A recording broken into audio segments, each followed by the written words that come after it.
All right. So do you have stuff that goes on a table saw like you used to? Like I made a table saw jig I cut blanks with. You do it safely or whatever, but it's still on a table saw, and I don't push it that much because it's on a table saw, and there's people. Somebody has to be safe on the other end of that. Like you used to do the bowl cutting on the table Hmm. saw and stuff. Did you find that people were careless with that, or Not so much the bowl cutting, the turning dowels and spindles on a table saw. I had seen a couple of people that were trying to. I mean, I don't know if they necessarily saw it from me because there's been a lot of that over since I'd started that. God, 8, 9, 10 years ago. mm-hmm. But I have seen some stuff since that looked dangerous. And it's not that, it's just people not fully understanding the physics of what's going on, not having the headstock. And this is not going to sound exciting, but the headstock and tailstock. So if you imagine the front and the back of the device that's holding not having the wood securely up against that, so it can't slide off of your fastener, the way you're fastening it, things like that, using the wrong kind of hardware. But I've seen a lot of people doing it in a very responsible way too. And I know that sounds crazy. Like you're spinning this dowel at 200 RPM over a blade that's spinning 25 or 3,500 RPM. That can't be safe. And it's actually, as long as it's done safely, it's not super dangerous. You got to remember, you got one tooth removing like a 32nd of an inch of material at a time. And if you actually go back and look at the cut marks in the wood closely, you'll see that they look almost straight. They don't, even though you've got one, one spinning super fast, one spinning really fast the other direction. The physics of it are actually relatively safe. And to be fair, I'm not the original in thought, I'm not the original thinker behind that. It's been done in industry for freaking forever. I mean, since the early 1920s, as far as back, and I think probably further back than that. Not necessarily on a table saw, but they used a circular saw blade and another spinning device, and they were making dowels and all kinds of things back in the day. So I just adapted that for the table saw.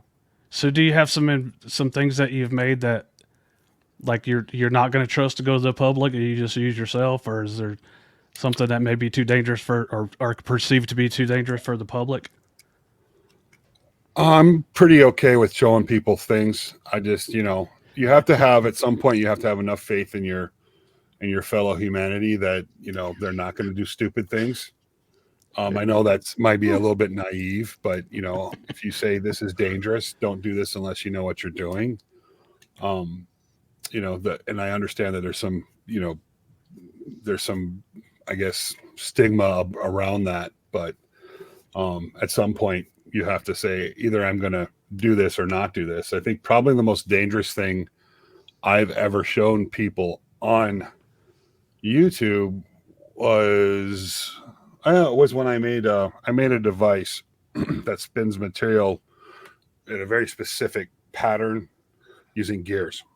So it had a gear on the end and a gear on the side, and then you pushed it down this track that had gears on it. So as you spun the piece of material or the blank through the table saw, your side gear would actually engage this track that would spin the blank at a very particular speed. So you could repetitively do that and dig a deeper and deeper groove in it. And at the end of it, it looked like a really cool spiral baluster or something like that.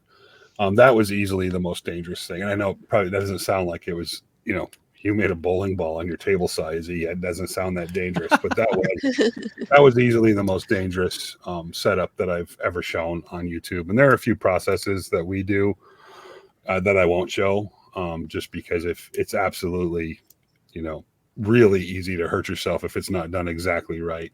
So there's a few processes, but there's not a lot.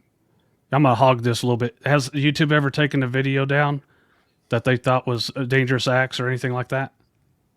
No. Have you seen the YouTube videos they put up on YouTube? I have. Well, I say that because I had a Lichtenberg machine that Robin and Carl gave me, and I went on Oh, there that and I said, "Be safe, be safe." This was a store bought thing. They smoked it. It was like my most popular video at the yeah, time. that's because it hit the news, it hit the headlines. It was killing people. People were making them out of there are safe Microwaves. Yeah. lithograph.